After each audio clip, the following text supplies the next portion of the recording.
Kansas State is Big 12 champion for the first time since 2003 and playing in the Sugar Bowl for the first time in program history. Meanwhile, Alabama, the first one out of the playoff field at number 5, but will try to end the season on a high note along Bourbon Street. Let's bring in the experts, Tim Fitzgerald and Travis Reier, to break this game down. Biggest headline heading into this one, guys, is Bryce Young and Will Anderson have decided to play, a rarity in this age of opt-out. So, Travis, what's it mean for Bama to have their stars back out there? Well, it means it has its unequivocal stars. You said it. They're stars. And not only that, intangibly, Grace, these are guys that are permanent team captains, not only for the 2022 season, but they were permanent team captains a year ago. And I'm sure that went into the decision-making process for both of them. On each side of the ball, it can't be stated enough what their impact can be every time they're on the football field. There you see it with Will Anderson, such a disruptive force there off the edge.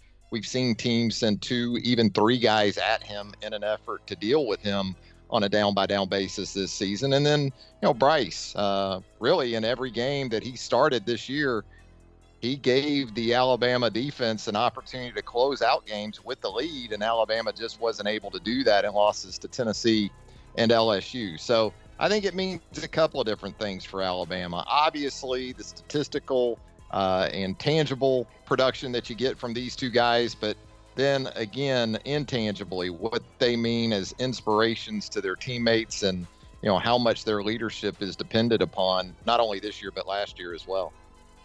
Yeah, we've seen Bryce Young single-handedly take over games. Well, now K-State has the honor of stopping that Houdini act. So, Tim, how are the Wildcats prepping for him? Well, it will be interesting. He's an elite quarterback. There's no doubt about it. He's got a Heisman Trophy, for heaven's sake. So it will be very interesting. I will be intrigued to see if he plays the entire game. But I'm excited that this will be a fully stocked Alabama team, at least at this point.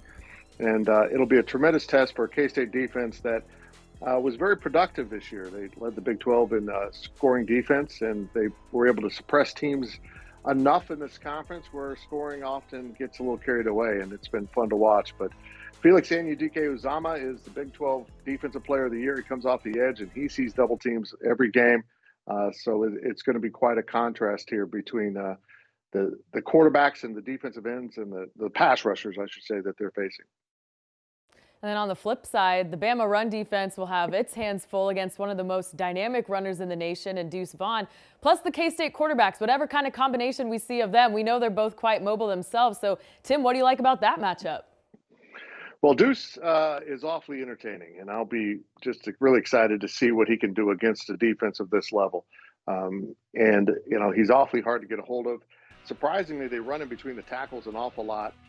But if he finds a seam, and he can find the littlest of seams, he's gone. And it's amazing to watch Deuce in still photos because you can just see how low to the ground he runs. He'll often be sitting down so low as he makes his cuts that he'll be at the waist level of his offensive lineman. So he's hard to find. Will Howard will start at quarterback for Kansas State, which is good news for the Wildcats. He has come off the bench this year as the backup to Adrian Martinez and been fabulous. He has really changed this team. Not that Adrian wasn't a good quarterback, and Adrian will be healthy to play, but it'll be Will Howard for most of the game. But I'm sure they'll find a way to get Adrian Martinez on the field.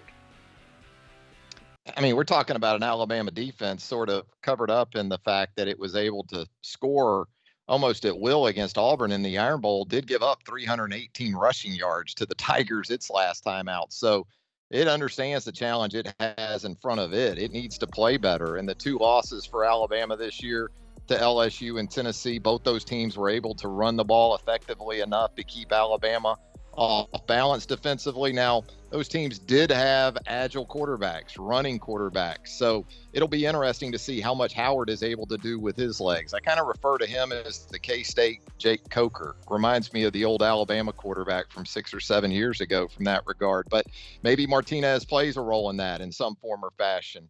Alabama defensively has a lot to improve on over its last performance. There's no doubt about that.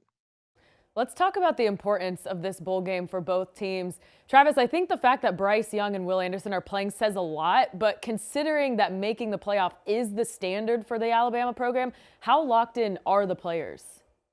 It's been a mixed bag when Alabama's been in this situation in the past, Grace. 2010, that was an underachieving team. Went down to the Citrus Bowl and smashed Kirk Cousins and Michigan State. But also has had games where in 2008, after losing in the SEC championship game to Florida, went down to New Orleans and was hammered by Utah in that game. 2013, lost the Auburn game on the kick six, sort of stumbled down to NOLA one more time, and Oklahoma did the job on Alabama in that game. And then a couple of years ago, back to the Citrus Bowl after the 2019 season, or at the end of it, and turned in a very impressive performance against Michigan in a win down there. So it remains to be seen, I guess, the best way to look at it. You would think with guys like Bryce Young and Will Anderson coming back, the focus shouldn't be an issue. But it has been a mixed bag in the past, and I think K-State should be excited. This is an opportunity to absolutely put the cherry on top of a season for all time, and that is the opportunity it has in front of it with Bryce and Will now playing. Yeah, I agree. This is a huge opportunity for Kansas State. You know, making it to a New Year's Six bowl game. One little correction: K-State did win the Big 12 title in 2012, but this will be the biggest bowl stage upon which they've ever stood as they, win the Big 12 championship. And it's been a good season. They lost to three really good teams in Tulane, which really caught them off guard earlier in the season, TCU in the regular season, and then Texas. And I think the fact that Texas played with Alabama, I know that was in the first game of the season, probably gives some confidence to these players that they shouldn't have problems competing at this level. But it is a big opportunity. Sugar Bowl, Alabama, you really can't ask for much more unless you're in the playoff. And this is a chance for Kansas State to kind of show that they're returning to maybe the dominance, that Bill Snyder had with Kansas State, going to the cusp of playing for a national title in '98 and then winning that Big 12 championship in 2003. All right, lots to look forward to in this one. Thanks for your time, guys. Have fun in New Orleans, but not too much fun. And for more coverage on this game, be sure to check out Bama Online and GoPowerCat.com.